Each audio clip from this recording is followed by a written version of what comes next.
Halo, assalamualaikum warahmatullahi wabarakatuh. Berjumpa lagi dengan ngobrol bareng RSUD Lewiliang.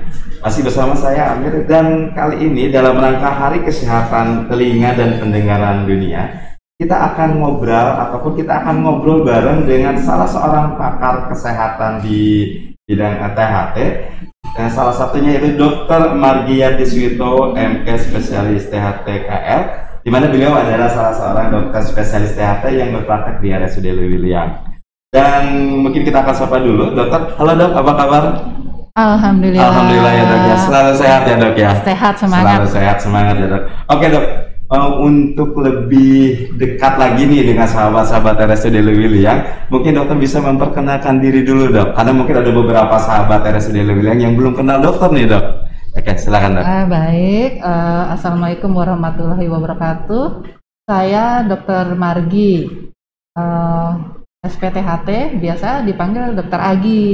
Ya, sudah berpraktek di RSUD Lewiliang sejak 2012. Sejak 2012, oh dokter biasanya dipanggil dokter lagi ya dok ya? Yeah. Oke, jadi sudah 2012 lumayan lama ya dok ya. Oke nih dok, dalam rangka Hari Kesehatan Telinga dan Pendengaran Dunia, kita akan berbagi nih dok ya, berbagi kesehatan ke seluruh sahabat-sahabat RSUD Lewiliang. Baik. Mungkin dokter bisa memberikan informasi di mana kita akan sekarang membahas tentang gangguan pendengaran akibat conge ya dok ya. Itu di masyarakat lebih familiar ya dok ya. Nah, yang ingin saya tanyakan atau mungkin bisa diberikan informasi ke seluruh sahabat RSUD Lewiliang, sebenarnya apa sih dok gangguan pendengaran akibat conge itu dok? Baik. Pertama kita harus tahu dulu conge itu apa sih? Oke. Gitu ya.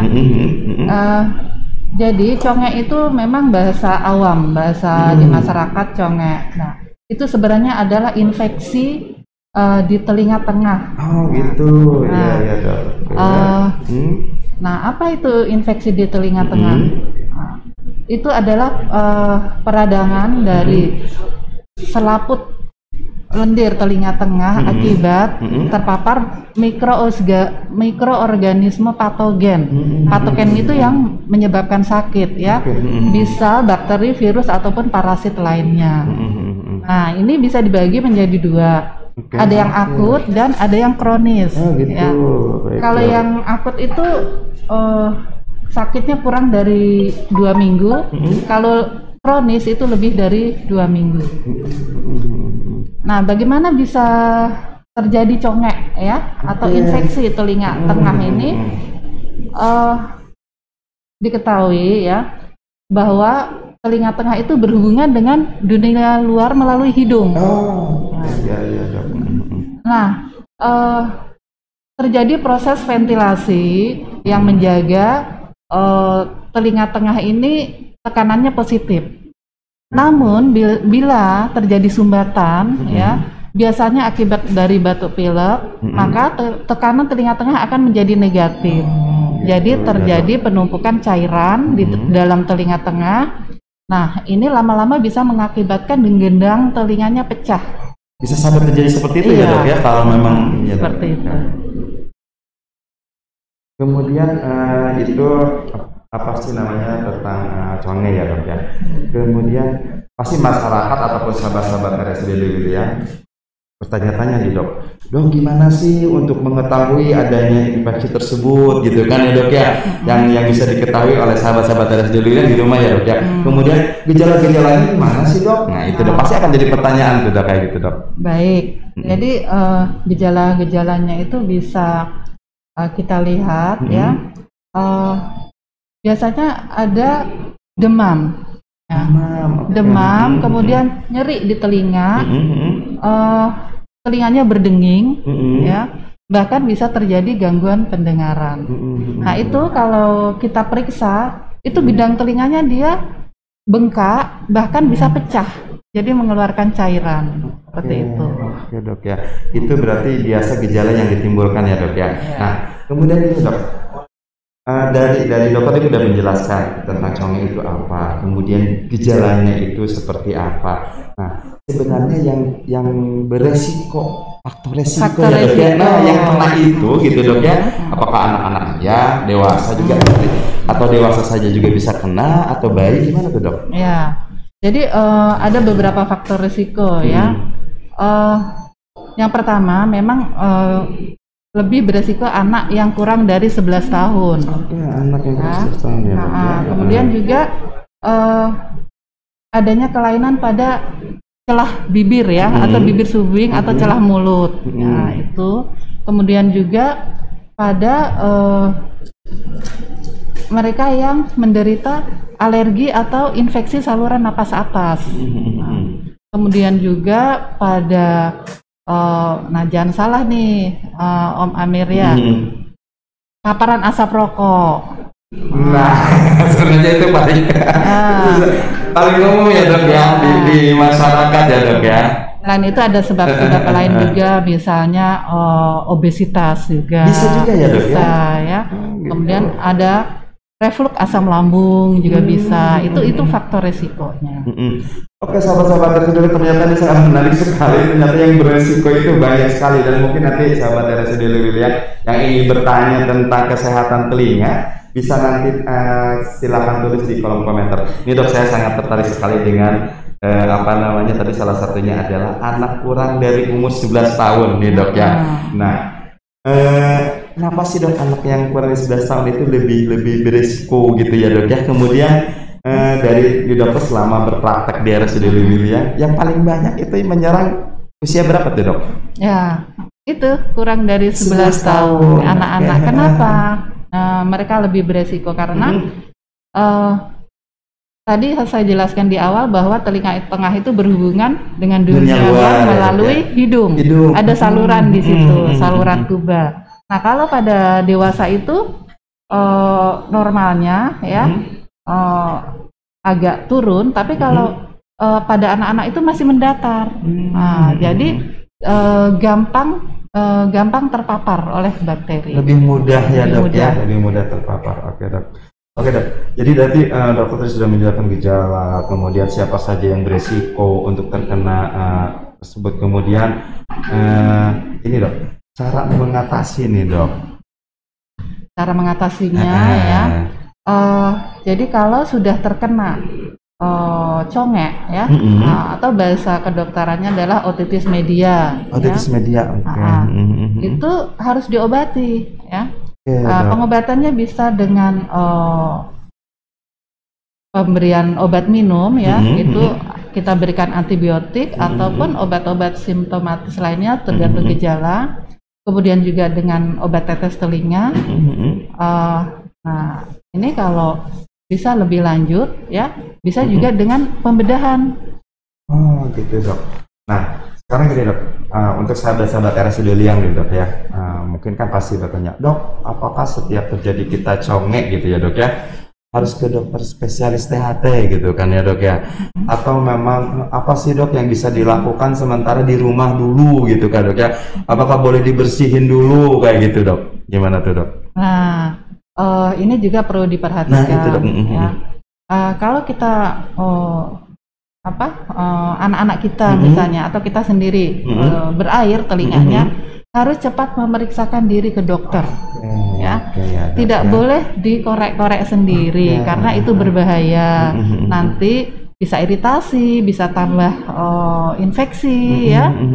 Jadi membersihkan di luarnya boleh, tapi kalau sampai terlalu dalam, kita tidak melihat ke dalam, itu berbahaya. Oke, apalagi diberikan obat sendiri ya dok ya, ditetes sembarangan, cari obat sendiri, itu kayak sangat gitu, berbahaya. Sangat berbahaya. Oke nih, jadi untuk sahabat-sahabat RSUD Lewiliang, apabila ada putra-putrinya mengalami hal tersebut, ataupun bapak ibu yang mengalami hal tersebut, langsung saja nanti teman-teman atau sahabat RSUD Lewiliang bisa datang ke RSUD Lewiliang, ketemu dengan dokter Agi ya dok ya, di hari Senin, Rabu, dan Jumat ya dok ya.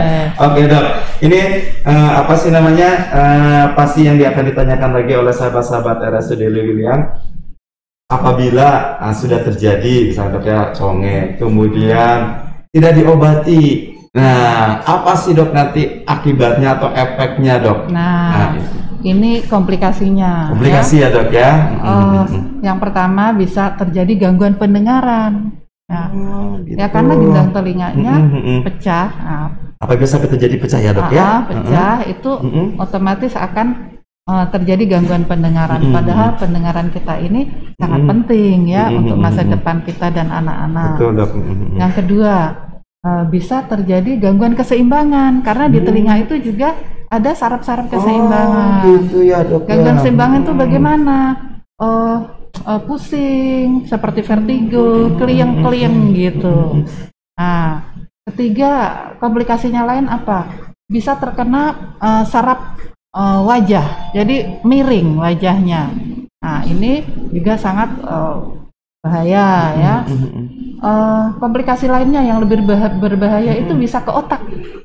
Ya, bisa ke otak, bisa pasien itu tidak sadarkan diri dan mengancam jiwa gitu ya. Nah, yang paling sering saya temukan juga itu sudah sampai terjadi abses di belakang telinga. Sampai seperti itu ya, Dok ya. Bengkak di belakang telinga. Nah, ini harus cepat ditangani. Pasiennya harus datang ke dokter dan harus dirawat karena perlu pembedahan untuk mengeluarkan. Yang tadi dokter sampaikan tadi ya, tindakannya bisa sampai dilakukan pembedahan ya, Dok ya. Kayak gitu ya. Oke, Dok.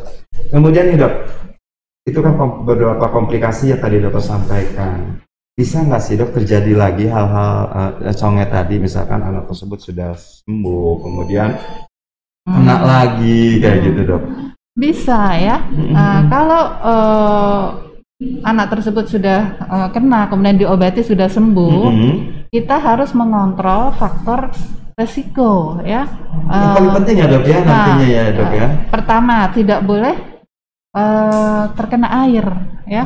Jadi tidak boleh berenang di kolam berenang, di kamar mandi atau di kali ya. Biasanya itu nggak boleh karena air akan masuk ke dalam telinga lewat lubang itu dan akan terjadi infeksi berulang. Nah, kalau sudah infeksi berulang itu susah disembuhkan ya, nanti bisa akhirnya pembedahan gitu ya. Gitu, Dok ya. Itu yang harus ya, karena memang diperhatikan. Kalau di masyarakat, terutama yang mohon maaf nih, misalkan di pedesaan ya, Dok ya, banyak sekali ya, Dok ya, kasus-kasus kayak begini ya, Dok ya, gitu kan. Mungkin karena pemahaman ya, Dok ya, seperti itu. Jadi yang paling penting adalah jangan lupa tetap menjaga lingkungan ya, Dok ya, menjaga anaknya, dan walaupun sudah terjadi ya tetap ya, Dok ya, harus langsung konsultasi dengan ahlinya ya, Dok ya, seperti itu. Meskipun Dok. sudah sembuh harus dijaga. Tetap harus dijaga gitu, ya, karena gendang yang bolong itu ada yang bisa sembuh spontan, ada yang bisa nyambung lagi. Asal itu kita bisa menjaga tidak terkena air ya, makanan bergizi, banyak protein seperti itu. Oke, kemudian ini, Dok, dari apa sih namanya, sudah diobatin, kemudian sudah dilakukan pengobatan, jangan sampai terjadi kambuh lagi, itu kan berarti harus ada pencegahannya ya, Dok ya. Nah, apa sih yang harus dilakukan nih oleh sahabat-sahabat RSUD Luliang?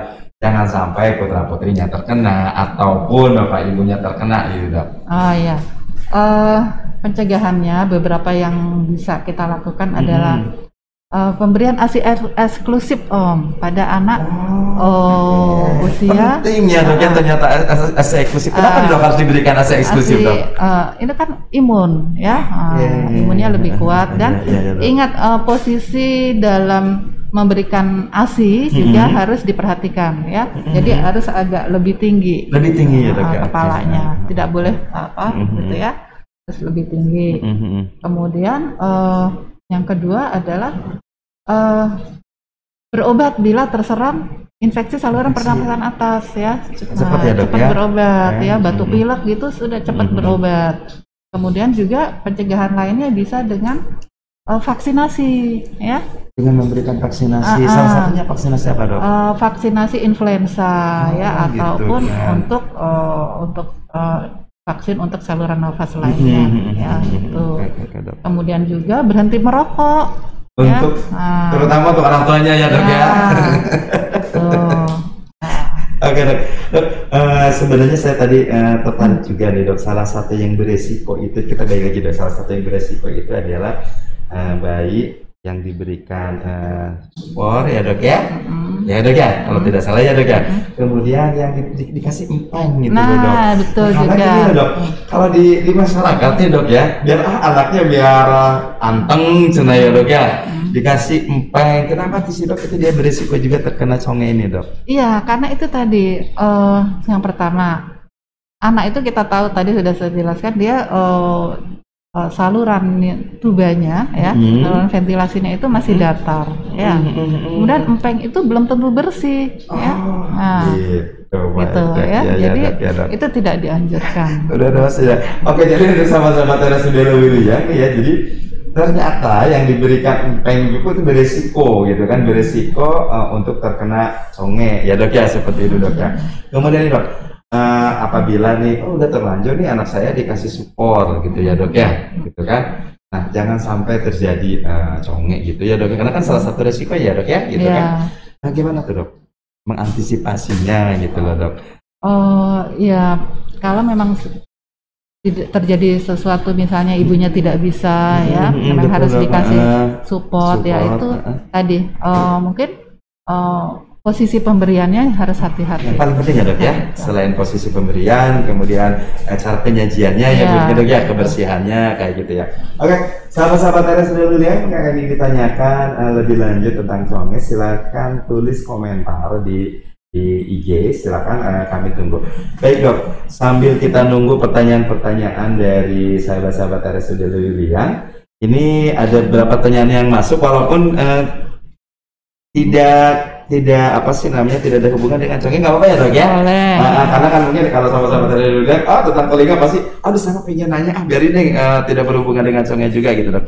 Ini ada satunya dari Yuan Dibert dok ya.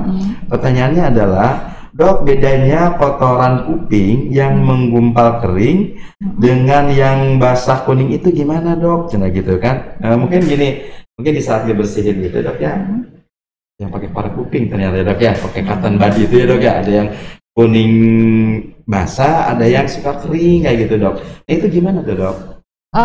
Jadi tiap masing-masing orang itu berbeda ya, tipenya kotoran itu masing-masing punya khas tersendiri ya. Jadi ada yang kering, ada yang sedikit basah ya. Jadi kalau seperti itu masih kering ataupun basah, yang penting tidak konsistensinya tidak seperti jamur atau berair, itu masih normal. Gitu. Beda ya itu dengan conge ya dok ya? Iya beda. Beda ya dok ya. Kalau misalnya conge itu cairannya itu gimana sih dok?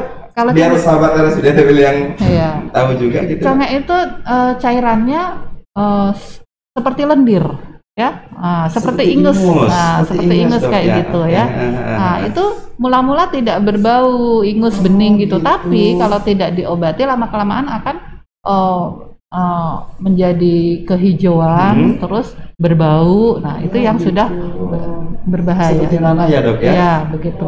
Beda dengan kotoran. Kalau beda kotoran, ya dok ya ternyata ya. Kotoran telinga itu seperti lilin gitu ya. Dia warnanya bisa agak kehitaman, bisa agak coklat. Gitu. Berarti kalau kotoran ini dalam kondisi yang ini masih normal ya dok ya? Masih normal ya dok, warna kuning kayak gitu kan, yang penting tidak berbau, seperti yang dokter tadi sampaikan ya dok ya. Oke, sahabat-sahabat RSUD Lewiliang, mungkin ada yang ingin ditanyakan tentang conge ini, masih ada Dion kayak. Jadi yang menarik lagi tadi dok ya, salah satunya adalah lebih banyak ke faktor risiko sih ya dok ya, faktor risiko gitu kan, untuk anak-anak, kemudian yang dikasih support, kemudian yang satu lagi nih dok, yang bibir sumbing itu loh dok, saya tadi sempat baca gitu ya dok ya, yang bibir sumbing itu kenapa dijadikan faktor risiko juga? Iya, karena itu kelainan bawaan ya, itu kan hidung ya. Kan salurannya ya, salurannya disitulah strukturnya yang tidak normal, sehingga itu menyebabkan mudah terpapar oleh mikroorganisme, bakteri atau virus. Dari pengalaman dokter nih di lapangan ya dok ya, selama berpraktek di sini dari tahun 2012 ya dok ya, dewasa. Nah kalau penyebab anak-anak mungkin salah satunya tadi ya dok ya, kemudian kalau penyebab yang dewasa ini apa sih dok?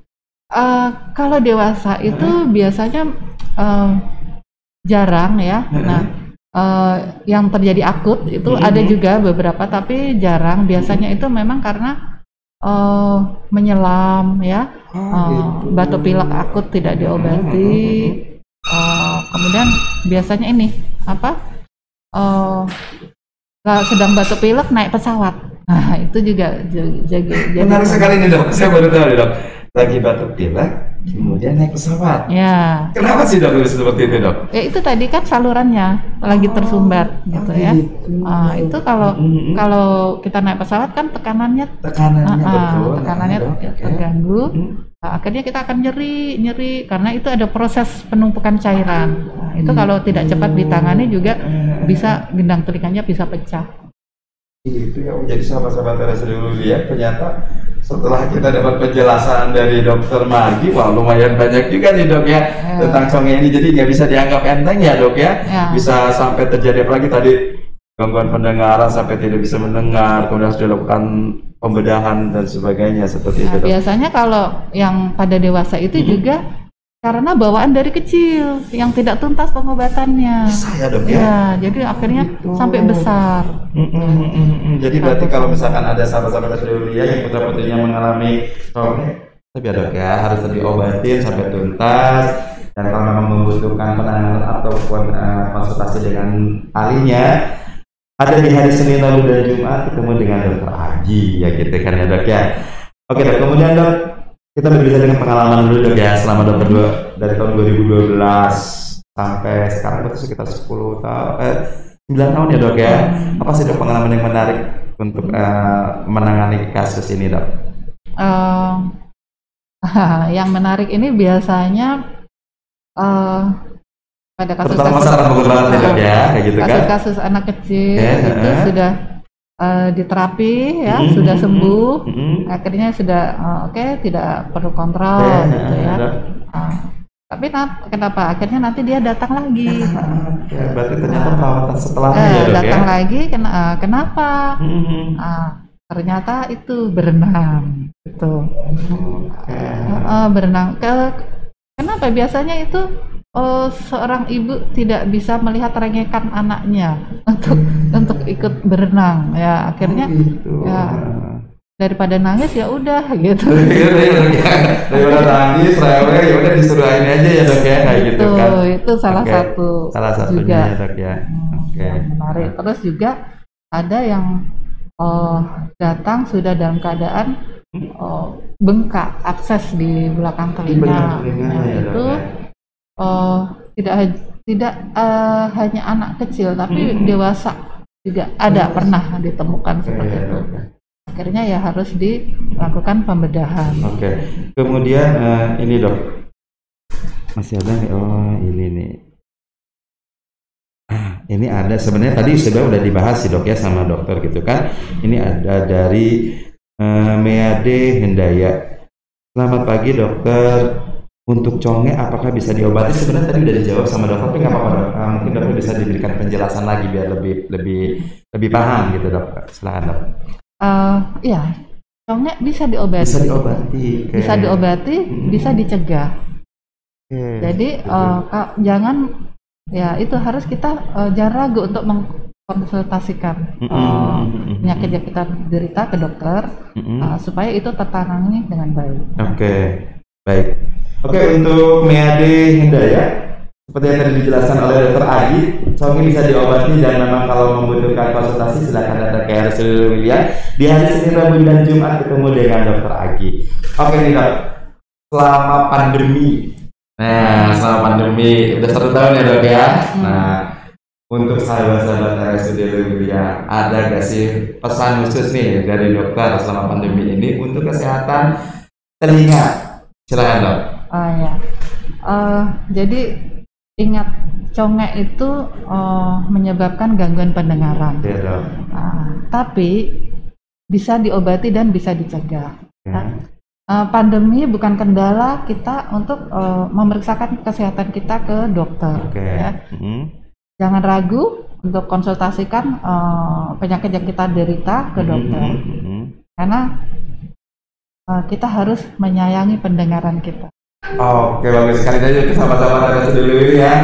Jangan khawatir, di masa pandemi ini tetap harus menjaga kesehatan pendengarannya karena kami RSUD Lewiliang selalu menjaga protokol kesehatan, terutama dengan dokter Agi-nya selalu untuk seluruh pelanggan ataupun pasien-pasien yang akan berobat ke RSUD Lewiliang. Baik, seluruh sahabat-sahabat RSUD Lewiliang, kalau memang nanti masih ada pertanyaan silahkan nanti tulis di kolom komentar karena memang apa kita sampai di jam 9.30 sudah habis juga ya dok ya. Terima kasih banyak loh dok sudah sharing, sudah berbagi untuk sahabat-sahabat RSUD Lewiliang tentang gangguan pendengaran akibat congeng. Dan ini sangat bermanfaat sekali dok, terutama untuk saya dan tim di sini juga dok ya. Banyak sekali ilmu yang didapat. Dan untuk sahabat-sahabat RSUD Lewiliang, apabila membutuhkan konsultasi yang mendalam tentang pendengaran ataupun gangguan THT ini, silahkan datang di hari Senin, Rabu, dan Jumat ketemu dengan Dokter Nagi ya dok ya. Oke dok, terima kasih banyak dok. Sama-sama. Sangat bermanfaat sekali. Dan seperti biasa kita akan memberikan salam kita untuk seluruh sahabat RSUD Lewiliang. Ya.